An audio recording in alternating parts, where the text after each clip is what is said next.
Good afternoon dear student.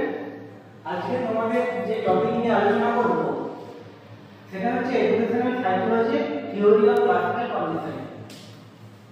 এর আগে আমরা বিষয়গুলো জেনে নিই যে অনুবর্তন কি বা অনুবর্তন বিষয়গুলোকে নিয়ে কিভাবে থিওরিগুলোর আবির্ভাব ঘটলো। অনুবর্তন বলতে কৃত্রিম উদ্দীপকের সাহায্যে যখন আমরা স্বাভাবিক কোনো প্রতিক্রিয়া ঘটানো যায় বা ঘটানো হয় সেই প্রক্রিয়াটাকে মূলতভাবে অনুবর্তন বলা হয়। এই অনুবর্তন প্রক্রিয়া মূলতভাবে দুটো তত্ত্ব খুবভাবে প্রচলিত বা আমরা জানতে পারি। তার মধ্যে একটা হচ্ছে প্রাচীন অনুবর্তন তত্ত্ব এবং আরেকটা হচ্ছে সক্রিয় অনুবর্তন তত্ত্ব। প্রাচীন অনুবর্তন তত্ত্বের প্রবক্তা হচ্ছে আইভান প্যাভলভ এবং সক্রিয় অনুবর্তন তত্ত্বের প্রবক্তা হচ্ছে বিএফ স্কিনার। আজকে যে তোমাদের আলোচনার বিষয় হচ্ছে প্রাচীন অনুবর্তন তত্ত্ব, তাই এই তত্ত্বটা নিয়ে মূলতভাবে বিশেষভাবে আমরা আলোচনা করব এবং এর নিয়ে বিজ্ঞানভাবে পুরো পরীক্ষা সহ সিদ্ধান্ত এবং এডুকেশনাল ইমপ্লিমেন্টেশন বা এর যে প্রয়োগগত দিক সমস্ত বিষয়গুলো নিয়ে আমরা ধীরে ধীরে আলোচনা করব। আর প্রাচীন অনুবর্তন তত্ত্ব প্রথমে আমরা জেনে নিই। তাহলে এই আগে আমি বললাম প্রাচীন অনুবর্তন তত্ত্বের প্রবক্তা হচ্ছে আইভান প্যাভলভ। তিনি ছিলেন একজন রাশিয়ান শারীরতত্ত্ববিদ। তিনি এই তত্ত্বের জন্য 1904 সালে তিনি কিন্তু নোবেল পুরস্কার পেয়েছিলেন। এছাড়াও এই তত্ত্বে তিনি যে সমস্ত বিষয়গুলোর কথা বলেছিলেন তার মধ্যে তিনি বলেছিলেন কি না, যে কোনো প্রাণীর কোনো একটি নির্দিষ্ট প্রতিক্রিয়া সৃষ্টির জন্য কিছু উদ্দীপক থাকে এবং যে কোনো অবস্থাতে এই উদ্দীপকগুলি একই ধরনের প্রতিক্রিয়া সৃষ্টি করে। যদি কোনো স্বাভাবিক উদ্দীপকের সঙ্গে কৃত্রিম উদ্দীপকে বারবার উপস্থাপিত করা যায় তবে ওই স্বাভাবিক উদ্দীপকটি কৃত্রিম উদ্দীপকের সঙ্গে যুক্ত হয়। অর্থাৎ এক কথায় যদি আমরা বলি, আমরা যদি এর আগে কখনো ফুচকা খেয়ে থাকি বা এই ধরনের লোভনীয় কিছু জিনিস খেয়ে থাকি, তবে আমরা শুধু নামটা শুনলেই না আমাদের মধ্যে একটা মুখে জল বা এই ধরনের বিষয়টা কিন্তু চলে আসে। আর এই তত্ত্বে কিন্তু মূলতভাবে আইভান প্যাভলভ তিনি কিন্তু এই বিষয়গুলোকে দেখিয়েছিলেন। তিনি একটা কুকুরকে নিয়ে পরীক্ষা করেছিলেন এবং শুধুমাত্র কুকুরের সাথে সাথে এখানে ঘন্টার ধ্বনি ছিল এবং কিছু খাবারের কথা বলেছিলেন এবং সেটা নিয়ে তিনি মূলতভাবে তিনি এই তত্ত্বটি পুরোটা আলোচনা করেছিলেন।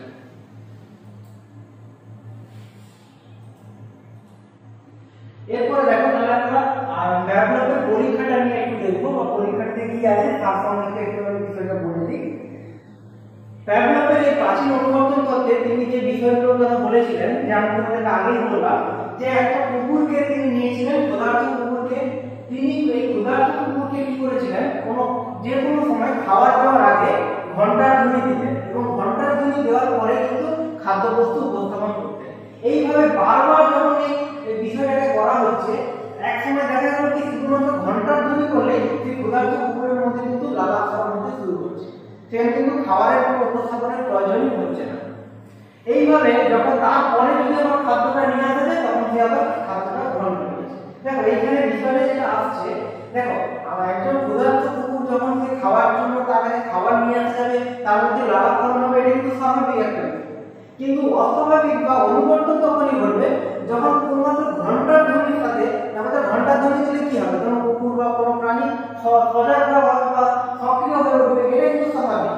কিন্তু এই ঘন্টার ধ্বনি দেওয়ার সাথে তার যদি লালাপকরণ হয় তাহলে বুঝতে হবে এটা অনুবর্তন হচ্ছে।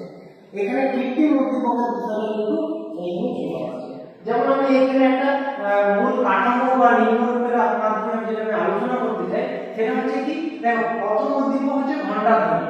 ঘন্টার ধ্বনি দিলে স্বাভাবিক প্রতিক্রিয়া হিসেবে আমাদের সজাগ বা বাঁধবে, যেটাকে আমরা আরোহণ বলছি। এর পর আমরা বলতে চাই পারি হচ্ছে ঘন্টার ধ্বনি এবং আরোহণ বলতে ফেলাই থাকে। এবং দ্বিতীয় যেটা হবে খাদ্য ভাব বা খাদ্য যখন আসবে লালাপ করা না, এটাও কিন্তু স্বাভাবিক। কিন্তু এই পরীক্ষার বিষয় বা আলোচনার বিষয় হচ্ছে যখন আমাদের কি ঘন্টার ধ্বনি দেবে এবং তার মধ্যে যদি লালাপকরণটা হয়, তাহলে কৃত্রিম উদ্দীপকের সাহায্যে যখন স্বাভাবিক প্রতিক্রিয়া ঘটানো যাচ্ছে তখন এই প্রক্রিয়াটাকেই মূলতভাবে অনুবর্তন করা হচ্ছে। দেখো এখানে প্রশ্ন বলে দেওয়া আছে যাদের স্বাভাবিক প্রতিক্রিয়া লালাপকরণ, আবার সত্যের স্বাভাবিক প্রতিক্রিয়া হলো কুকুরের সজাগতা। এখানে কি ঘন্টার ধ্বনি যদি লালাপকরণ করতে সক্ষম হয় তাহলে সেই লালাপকরণই হচ্ছে অনুবর্তিত প্রতিক্রিয়া। নেক্সট এর ব্যাখ্যা যদি আমরা যাই, এই পুরো তত্ত্বটা প্রাচীন অনুবর্তন করতে যদি আমরা ব্যাখ্যা দিই তাহলে মূল যে সমস্ত বিষয়গুলো পাবো সেটা হচ্ছে কি না, উচ্চতর স্নায়বিক প্রক্রিয়া। উচ্চতর স্নায়বিক প্রক্রিয়া মানে প্যাভলভ তার অনুবর্তনকে কি একটা উচ্চতর স্নায়বিক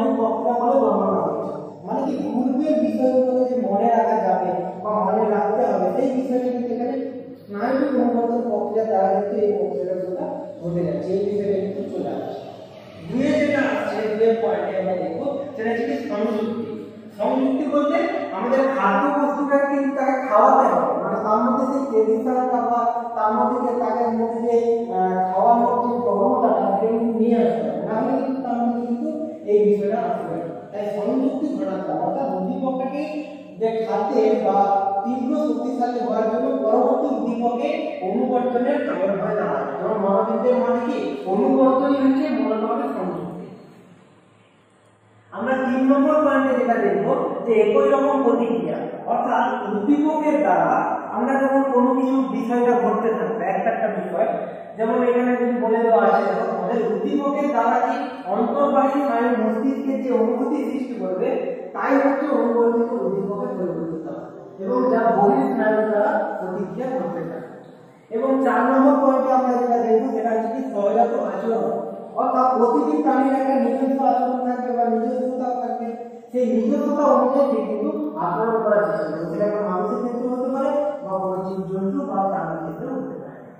এর থেকে প্যাভলভ যে সিদ্ধান্ত নিয়েছিলেন, প্যাভলভ তার পরীক্ষা থেকে বলেছিলেন কি যে এই উদ্দীপকের যে খাদ্য প্রক্রিয়াটা ছিল উদ্দীপক আমরা আগে জেনেছি, তার দ্বারা যে স্বাভাবিক প্রতিক্রিয়া মানে লালাকরণ হচ্ছে এবং অপর যে কোনো একটা উদ্দীপক ঘন্টার ধ্বনির সঙ্গে এটা সংযুক্ত হতে পারে, অর্থাৎ কৃত্রিম উদ্দীপকের সাহায্যে যখন এই প্রক্রিয়াটা ঘটছে তখনই সেটা কিন্তু অনুবর্তনটা চলে আসছে। এরপরে দেখো আর যে বিষয়গুলো এখানে মূলতভাবে এই সিদ্ধান্তে তিনি বলেছিলেন সেটা হচ্ছে কি অনাবর্তিত এবং অনুবর্তিত উদ্দীপক, অর্থাৎ প্যাভলভ তার পরীক্ষায় দুটি উদ্দীপকের কথা বলেছিলেন, একটি হচ্ছে অনাবর্তিত এবং অপরটি হচ্ছে অনুবর্তিত উদ্দীপক। যে উদ্দীপকের সঙ্গে স্বাভাবিক প্রতিক্রিয়ার সংযোগকে বলা হয় অনাবর্তিত উদ্দীপক, যেমন হচ্ছে খাদ্যবস্তু হলো অনাবর্তিত উদ্দীপক।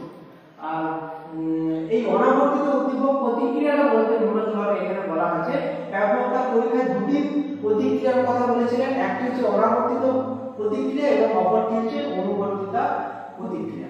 এই অনাবর্তিত প্রতিক্রিয়া উদ্দীপকের সঙ্গে সংযুক্ত বা স্বাভাবিক প্রতিক্রিয়াকেই বলা হচ্ছিল অনাবর্তিত প্রতিক্রিয়া। এই বিষয়টাকে তিনি এখানে কিন্তু বলেছেন। আচ্ছা, এই প্রাচীন অনুবর্তন তত্ত্বে আমরা কয়েকটি ব্যাখ্যা আমরা জানবো বা বৈশিষ্ট্য সম্পর্কে আমরা জানবো। যেমন যে উদ্দীপককে কিভাবে অনুবর্তিত করতে হলে সেটা স্বাভাবিক উদ্দীপকের আগে উপস্থাপন করতে হবে। মানে কি আমাদেরকে কি এখন কোনো কিছু ধরো আমাদের কুকুরকে যখন এখানে খাবার দেওয়া হচ্ছিল তাহলে খাবার দেওয়ার আগে কিন্তু ঘন্টার ধ্বনিটা দেওয়া হচ্ছে, এটা কিন্তু প্রথম বৈশিষ্ট্য এখানে বলে দেওয়া আছে। এবং এখানে বলে দেওয়া আছে দুয়ে যেটা আছে তোমাদের 2 নম্বর পয়েন্ট বৈশিষ্ট্য আমরা বলতে পারি যে স্বাভাবিক উদ্দীপকের শক্তি অনুবর্তিত উদ্দীপকের চাইতে বেশি হতে হবে। যেমন কুকুরের ক্ষেত্রে আমরা দেখতে চাই কুকুরের লালাকরণের ক্ষেত্রে কি খাবার ঘন্টার ধ্বনি অনেক বেশি শক্তিশালী এখানে ছিল, অর্থাৎ ঘন্টার ধ্বনি থেকে কিন্তু খাবারটা অনেক বেশি এখানে শক্তিশালী ছিল, এই বিষয়টা এখনো বলতে হবে। 3 নম্বরে কি নিরপেক্ষ উদ্দীপক বারবার প্রতিষ্ঠিত করতে হবে যতক্ষণ না পর্যন্ত উদ্দীপকের প্রক্রিয়াটি সম্পূর্ণ হয়। তবে নিরপেক্ষ এবং স্বাভাবিক উদ্দীপকের মধ্যে 0.5 সেকেন্ডের ব্যবধান হলে অনুবর্তিতটা ভালো হয়, মানে এখানে একটা সময় ব্যবধান থাকবে কিন্তু সেটা খুব কম, 1 মিনিটেরও কম, 1/2 সেকেন্ড সেই সময়টা রাখা। এবং 4 নম্বরে যেটা বলা আছে অনুবর্তনের রেস কিন্তু থাকতে হবে, উদ্দীপককে উপস্থাপন করতে হবে, মানে রেসটাকে যদি ঠিক রাখতে হয় তাহলে কিন্তু আমাদের বারবার ভাবে এই প্রক্রিয়াটা কিন্তু চালাতে হবে। মানে এইখানটায় একটা বিষয় হতে পারে, নাহলে সবসময় আমরা ঘন্টার ধ্বনি দেবো তা লাগাক্ষর না আসবে, কিন্তু তাকে যদি খাবার না দেওয়া হয় তাহলে কোনো এক সময় দেখবে কুকুরের মধ্যে সেই প্রতিক্রিয়াটা কিন্তু আর আসবে, তখন কিন্তু এই অনুবর্তন প্রক্রিয়াটা ঠিক মতো ঘটবে না। নেক্সট, প্রাচীন অনুবর্তনের নীতি। প্রাচীন অনুবর্তনের কয়েকটা নীতির কথা আমরা এখানে আলোচনা করব। তার মধ্যে যেমন আছে কি পজিটিভ কন্ডিশনিং বা ধনাত্মক অনুবর্তন। ধনাত্মক অনুবর্তন বলতে কোনো বিশেষ উদ্দীপক ও প্রতিক্রিয়ার মধ্যে কৃত্রিম সংযোগ স্থাপন করার ফলে যে অনুবর্তন ঘটবে তাকে আমরা মূলতভাবে ধনাত্মক অনুবর্তন বলবো, অর্থাৎ যে প্রক্রিয়াটা আমি করতে চাইছি যদি সেই প্রক্রিয়াটা অ্যাকচুয়াল ঘটে থাকে, সেই বিষয়টা যদি হয় তাহলে হচ্ছে এটা কিন্তু ধনাত্মক হয়ে যাবে। আর ঋণাত্মক অনুবর্তন বা নেগেটিভ কন্ডিশনিং বলতে যখন বারবার পুনরাবৃত্তিতে বিরূপ ফলাফল করলে প্রাণী উদ্দীপককে উপেক্ষা করতে থাকে, এই প্রতিক্রিয়া কিন্তু বর্জন করার প্রক্রিয়াকে বলা হচ্ছে কিন্তু ঋণাত্মক অনুবর্তন। অর্থাৎ যখন পরীক্ষাটা সফল হবে সোজা কথায়, যখন প্রাণীর সেই প্রতিক্রিয়াতে উপেক্ষা করতে থাকবে বা রেসপন্স করবে না, প্রতিক্রিয়া করবে না, তখন কিন্তু এটা ঋণাত্মক অনুবর্তন হয়ে যাবে। আর অপানুবর্তন বলতে তিনি এখানে বলেছিলেন যে ধনাত্মক এবং ঋণাত্মক অনুবর্তনে কিন্তু এগুলো কিন্তু চিরস্থায়ী হবে না। যখন আমি কাজটা বারবার করব, কিন্তু যখন আমি করার পর যদি খাদ্য গ্রহণ না দেওয়া হয় বা বারবার যদি একই কাজ করা হয়, তাহলে কিন্তু তার আলাপ করাটা হবে না। একেই বলা হচ্ছে অনুবর্তন, যে কমতে যাওয়ার বিষয়টা বা কমে যাওয়ার বিষয়টা, এটাকে এখানে অপানুবর্তন বা ডিকন্ডিশনিং বলা হচ্ছে। এবং 4 নম্বরে যে বিষয়টা আছে পুনঃসংযোজন। পুনঃসংযোজন বলতে অনুবর্তনকে সক্রিয় করে রাখতে হলে মাঝে মাঝে আমাদেরকে পূর্ব পরীক্ষার মতো তার পুনরাবৃত্তি ঘটাতে হবে বারবার, মানে একই বিষয়টাকে বারবার ঘটাতে হবে। যে বিষয়টা তোমাদের আমি আগেই বলেছিলাম যে পরীক্ষাটা শুধুমাত্র কয়েকবার, একবার করে নিলাম কি দুবার করে নিলাম কি এটা চলতে থাকবে, সেটা কিন্তু না। কুকুর বলো, প্রাণী বলো, মানুষ বলো, সবসময় তারা করতে চায় না বা সেই বিষয়টা বারবার সেটা করতে চায়, সে বিষয়টা জানে, তাহলে এই বিষয়টা কিন্তু পুনঃসংযোজন ঘটাতে হবে। তাহলে আমরা এখানে প্রাচীন অনুবর্তনের নীতিতে 4টা বিষয় এখানে পড়লাম। একটা হচ্ছে ধনাত্মক অনুবর্তন, একটা ঋণাত্মক অনুবর্তন, একটা অপানুবর্তন এবং পুনঃসংযোজন। মোটামুটি ভাবে দেখো আমাদের যে থিওরিটা ছিল, এই থিওরিটা মোটামুটি এই বিষয়গুলো নিয়ে আমরা আলোচনা করলাম বা এই থিওরির মূল বিষয় এটা ছিল। কিন্তু আমাদের শিক্ষা বিজ্ঞানের ক্ষেত্রে এর ইমপ্লিমেন্টেশন বা শিক্ষাক্ষেত্রে প্রয়োগটা কিন্তু খুব গুরুত্বপূর্ণ। ইমপ্লিমেন্টেশন যদি না হয় তাহলে কিন্তু সেটার কোনো গুরুত্ব নেই। এবং এইটা ব্যাপক তার পরীক্ষাটাকে কিভাবে শিক্ষাক্ষেত্রে বা আমরা শিক্ষাক্ষেত্রে সেটা প্রয়োগ ঘটিয়েছি তার কৌশলগুলোকে, সেটা নিয়ে আমরা এখানে আলোচনা করব। যেমন আমাদের প্রথম যে বিষয়টা নিয়ে আলোচনা করব, শিশুর ভাষার বিকাশ। যে কোনো ধরনের শিশু যখন জন্মের পর থেকে সে তো সেভাবে ভাষা প্রকাশ করতে পারে না, তাহলে তাদের এই ভাষার প্রকাশ ঘটানোর জন্য বা ভাষার বিকাশ ঘটানোর জন্য তাদেরকে একটা কাজ বা একটা কথা বা শব্দগুলোকে বারবার উচ্চারণ করতে হবে। যেমন অ, আ, বা এ বি সি ডি বা 1 2 3 4 এগুলো কিন্তু বারবার করে ফেলে, তবেই কিন্তু শিশুর মধ্যে বিকাশ হচ্ছে। যেমন আমরা পরীক্ষাতে দেখলাম যে কুকুরকে যখন আমরা কিছুর মধ্যে প্রথমবার যে স্নায়ু প্রতিক্রিয়া ঘটানো হচ্ছিল, তখন আমাদের কিন্তু বারবার এই বিষয়টাকে উপস্থাপন করতে হচ্ছিল। এটা থেকেই কিন্তু এই বিষয়টা আসছে যে শিশুর ভাষার বিকাশ ঘটানো যাবে, এই ভাষার কৌশলগুলো শেখানো যাবে মূলভাবে এই থিওরিটাকে বা এই তত্ত্বটাকে যদি আমরা অনুসরণ করতে পারি তবে খুব ভালোভাবে করতে পারি। 2 আমরা পড়ব সুঅভ্যাস গঠন। যেমন কি আমাদের মধ্যে যদি একটা সুঅভ্যাস গঠন হয় যে আমরা সকাল হলে পড়বো, সন্ধ্যা হলে পড়বো, কি বিকেলে খেলাধুলা করবো, কি আমরা স্কুল টাইমে স্কুল যাবো, কি কলেজ টাইমে কলেজ যাবো, তাহলে এই যে একটা অভ্যাস, এই অভ্যাস গঠনটাই কিন্তু মূলতভাবে গড়ে তুলবে আমাদের কিন্তু এই থিওরি থেকে মূলত এই বিষয়টা আমরা জানতে পারি। অর্থাৎ শিশুর মধ্যে সুঅভ্যাস গঠনে এই শিক্ষণ কৌশলটা বেশিভাবে সাহায্য করে থাকে, সেটা আমরা দেখতে পাবো। এছাড়াও 3 নম্বরে যেটা আমরা পাবো কুঅভ্যাস দূর করা। শিশুর মধ্যে যে সমস্ত কুঅভ্যাস তৈরি হয়েছে সেগুলো দূরীকরণের ক্ষেত্রে শিক্ষণ কৌশলে কিন্তু খুব গুরুত্বপূর্ণ ভূমিকা পালন করে। অর্থাৎ নিয়মানুবর্তিতা, মানে ধরো কোনো একটা কাজ আমি আজকে করলাম, ধরো পরীক্ষার সময় অনেক স্টুডেন্টরা আছে পড়াশোনা করে, তার বাকি অনুষ্ঠানে তো পড়াশোনা সেভাবে করে না। কিন্তু এই থিওরির ভাবে যেটা আমরা দেখতে পেলাম যে কোনো কাজ যদি আমরা করতে থাকি সেটা বারবার অভ্যাসে পরিণত করতে হবে, তবে গিয়েই কিন্তু আমরা কাজটা করতে পারবো। সেই বিষয়টি কিন্তু এখানে বলা হচ্ছে 3 নম্বরে। 4 নম্বর যে বিষয়টা আমরা পাবো বা এই প্রাচীন অনুবর্তনের গুরুত্ব হিসেবে যেটা আমরা পাবো সেটা হচ্ছে কি না প্রাথমিক বিকাশ। প্রাচীন অনুবর্তনে শিক্ষণ কৌশলে শিশুর মধ্যে কি প্রাথমিক বিকাশ ঘটবে খুব ভালোভাবে।